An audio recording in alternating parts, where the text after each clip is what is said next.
Hello, good evening.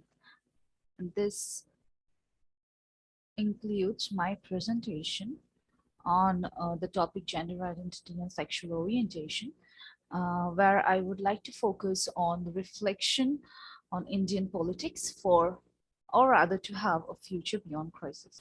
I'm going to share my PPT and I would like to go on presenting the same just a moment. I hope my screen is visible. As we know, the topic goes gender identity and sexual orientation. It is very important for us to understand the political scenario of India first. So I'll start with the concept note where I would say in India, politics and cis white fellows, Brahmin fellows are complementary power dynamics in operation.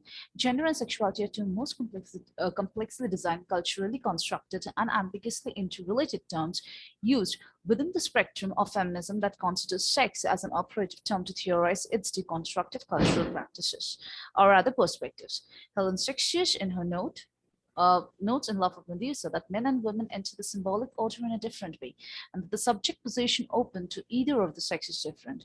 Therefore, crisis turns from this clear source of difference. This difference in position that has been given, or rather in difference in position, or the entry points, the marked entry points for men and women.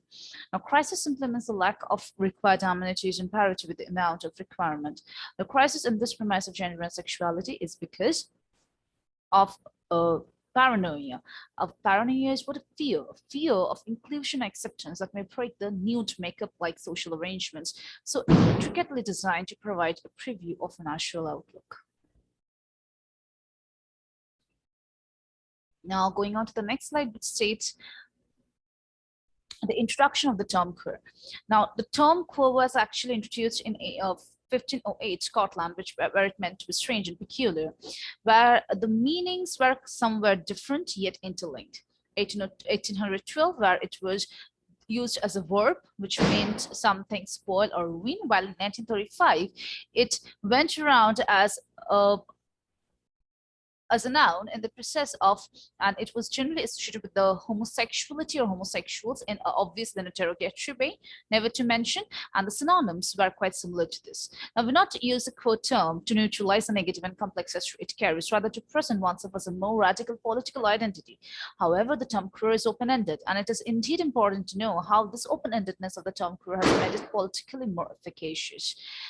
Queer activist Gail Rubin, in her article, argues that regarding the idea of sexuality and queerness, about the sexuality part, where she says that sexuality is structured strategically in binary oppositions, where one side stands to be positive, good, moral, strong, and right, while the other side is negative, bad, immoral, weak, and wrong, in a strict binarized structure. Sexuality has thus then become nothing more than a commodity, because it has been channelized in a particular way, the way we want the commodity to get projected in front of people, where theories tries to open up a universal emancipatory struggle beyond the reach of capitalism, power commodification. Now, queer theorist Judith Butler also commented on the term queer, as my understanding of the queer is a term that desires that you don't have to be present an identity card before entering a meeting. Heterosexuals can join the queer movement, bisexuals can join the queer movement. Queer is not being lesbian, queer is not being gay. Queer is an argument against certain normativity, what proper lesbian or gay identity is.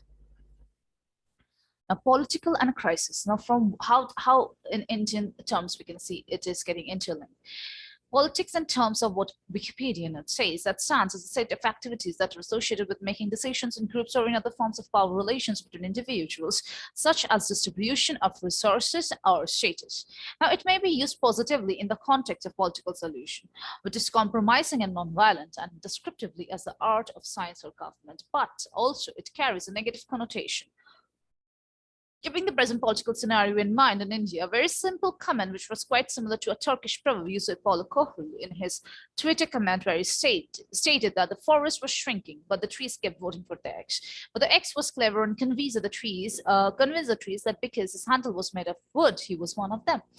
The reason to include this proverb is that I somewhere feel we are the trees and supporting the X in the present political scenario. To list a numerous crises, we have see how the promises of the anti-Romeo law throbbing echoes of Atra's case, the farmers' protests reflecting the immense patriarchal policies of centering and marginalizing human bodies, yet the responses from our educated loudness is surprising. Acknowledging the very fact that our Indian society is a Brahminical one, hierarchies are inevitable. Indian political scenario is regressively progressive. Now, why so many regulations are implemented to maintain this? What is natural? Something which is natural will eventually, just like our hairs grow white when we grow old. In order to maintain in black, we have to color it. But since the natural process is to keep it growing white, we don't have to work too much in order to make it white. So if something is very much natural, which the patriarchy keeps on ranting all around our ears, then why do we keep on striving so hard do we strive in order to maintain certain norms? Because nothing is natural, and maintenance is required to continue and sustain the artificially created code of order and conduct, which powers the bodies, few bodies, and marginalizes the rest. An effort to keep on regulating what is center and what is periphery in relation. So in this context, we refer what Nivedita Menon wrote in Sing Like a Feminist, where she said that the whole point of the nude makeup clearly is to spend hours painting your face to make it look like you had not touched it at all. The maintaining of the social order is rather like that. It requires the faithful performance of the prescribed rituals over and over again throughout one's lifetime. Complex network of cultural reproduction are dedicated to this purpose solely, and Indian political system is just what Menon wrote in her book, Complex Network of Cultural Reproduction. This cultural reproduction has to be there. A continuous production needs to be there in order to continue this entire process. Now, these are a few of the examples of the politics and crisis where we can see I have actually collected pictures of a Hathras rape case. I have collected pictures of the Nirbhaya rape case. I've collected picture of the anti-Romeo law. I've collected pictures of the farmers. I've collected picture of the Dalit body being burned by the police officers. So, which clearly states how complex cultural networks are actually reproducing again and again what should be accepted as a norm. So that is very important for us to notice and to hope for a future beyond crisis. Sexual marginalization now comes in Indian political framework because there are certain mainstream sustenance system. And this framework includes multifarious networks and branches as marginalization takes shape in the manner only. My focus stands on sexual marginalization and what can be done to bring a future with so.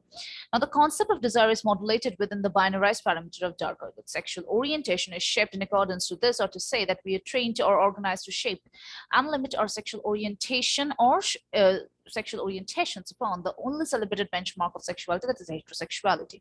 This practice or hard work over years and years has now been considered as a normal or the natural, or more clearly, a normative way of expressing sexuality, which is clearly proven when parents' concern for their children increases if opposite sexes are too close under the name of friendship. Desire in India has now become a political or social organization.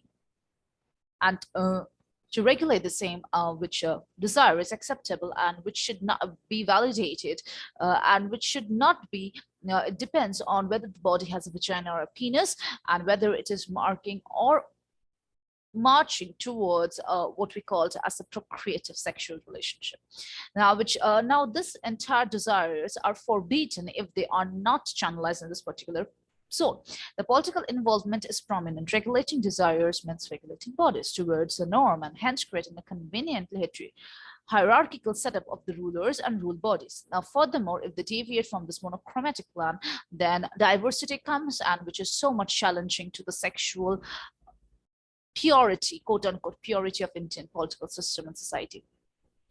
Desire and morality and silence. Silence, if we talk about the great mechanism of patriarchal power and its weapon to veil the sufferings, lawyers, variations, and under everything is constructed in a single umbrella code. The institution of desire follows a norm, a moral code of sexuality. If we could recall Michel Foucault's described in History of Sexuality as doubtless acts contrary to nature and extremely form of facts against the law, they were infringement of decrees. These were all stated for some or any kind of sexuality that does dare to break the moral conduct of sexuality, that is heterosexuality, the celebrated form of recognition. Now, the rape culture is dominating in India and is celebrated because it is treated as an order and mechanism of silence. It's the humongous power devices in subjugation. used for subjugation in India. Silence dominates each identity over here. The moment the person deviates from the mainstream, silence is ingrained through which every practice since their birth is trained to treat what is called as the center and what can be properly called as the other. And from here further, relations of Brahmanism and caste system also gets interrelated. Now, scuffles against the rule has been done by many social and socio-political organizations of desire, from which I would like to represent Suffer for Equality, because I was quite related to it for once, being, and also have participated in one of its workshop, and I could say that they are trying to present the body, each and every identity with a white copy and no rules. They just want people to identify and learn about what they are by their, or rather through their experiences of life and not through anything else. Else on this, if I could talk about Trikun US, we can also name a few other Indian counterparts like Case in Calcutta, Fun Club Calcutta, Council Club Parvartak Calcutta. This were the social organizations which are, and Suffer Equality, I know them personally. They are actually trying still in order to provide the gender spectrum and sexual spectrum a space, a queer space, a safe space that does not believe that there could be something unnatural beyond heterosexuality. Intersectionality of gender sexual marginalization. Now, intersectionality is a term which was coined by Kimberly Crenshaw in 1989. It is very important to understand what the term means. This term shows that it's not identity politics on steroids. It's more like when we tend to talk about race inequality as a separate form of inequality based on gender, class, sexuality, or immigrant status, we miss something, because we need to understand that what happens when a particular person is subjected and exposed to all these kinds of marginalizations together. So to quote her, it says that it's not a gender identity politics on steroids. It is not a mechanism to turn white men into new pariahs. It is basically a lens, a prism for saying the way in which various forms of inequality often operates together and exactly with each other. We tend to talk about race inequality as a separate from inequalities based on gender, class, sexuality, or immigrant status. What's often missing is how important or how some people are subjected to all of this together, and the experience is just not the sum of its parts. So the most important thing is that when we consider a body, we need to consider many things together.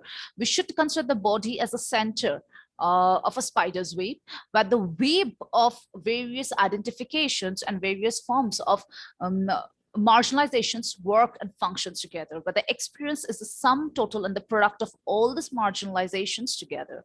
So this is very important. So when we talk about sexual marginalization, we cannot put a lesbian sexual marginalization, Dalit lesbians marginalization as same to as a Muslim lower caste pansexuals marginalization. We cannot say since they're poor people, but the marginalization of all these people are same. No, I cannot put the struggles of a black pansexual disabled woman in the same platform or on the same platform with a white upper caste Brahmin heterosexual woman. No, maybe the woman marginalization could have some kind of reflection, but else on this, their experience will be the product of all other marginalizations they're facing together. Going on to our very second last slide, where it is very important and it is urgent to recognize how suppression due to heteronormative mindset keeps on working. So the marginalization of pansexual cis women of an elite class Hindu religion will never be the same of a bisexual trans woman of a lower class Muslim status. So if we do not recognize these factors as a person's struggle, it is very, we do not actually understand the meaning of feminism, because feminism is just not to understand what are the rights of men and women, but we also need to understand how men and women are produced into patriarchies. That is what feminism looks into, and it tries to present an inclusive structure for the same. Therefore, for a future beyond crisis, it is very important for us to have a careful conversation and not silence, inclusion and not exclusion of intersectionalities, and not singleness of sexual orientation and marginalities, because that is the only way through which the ethos and the standards of structured society, which is so strictly binary, can only be brought into forefront. Thank you so much. And with that, I'm done with my presentation. Thank you for listening.